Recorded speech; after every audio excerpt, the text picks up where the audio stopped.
Well, it's a name you've heard a lot this election season. Tom Leek, a Republican candidate for the District 7 seat in Florida's Senate, which covers portions of St. Johns, Putnam, Flagler, and Volusia counties. Attack ads started running a little more than 3 months before the August primary election. Tonight, I'm taking you beyond the ballot, answering who is Tom Leek and why has this race become one of the most expensive in Florida's history.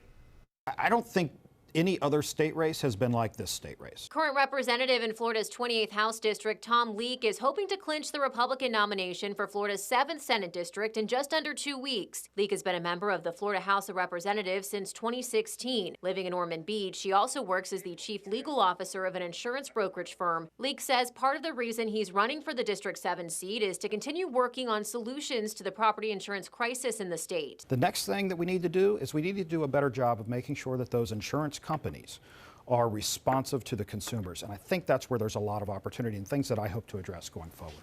Liberal politician Tom Leek. But this race has been covered in controversy since the first attack ad against Leek aired months ago. The ads, paid for by political committee The Truth Matters, called Leek liberal and claim he contributed to Florida's insurance crisis. Leek called this crazy. Anybody who's ever seen what I've done would never describe me as liberal.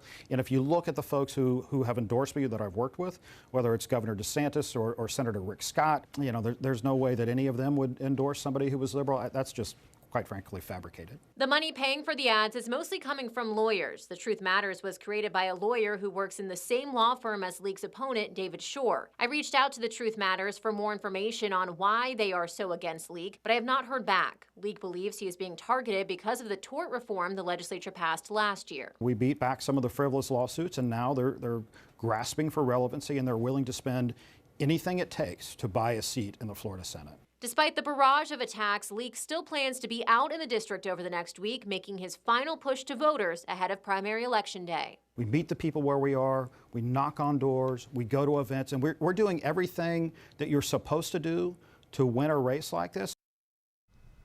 And another name you've heard a lot over the last few months is David Shore. I spoke with him as well. I'll have his full story coming up tomorrow night at 11.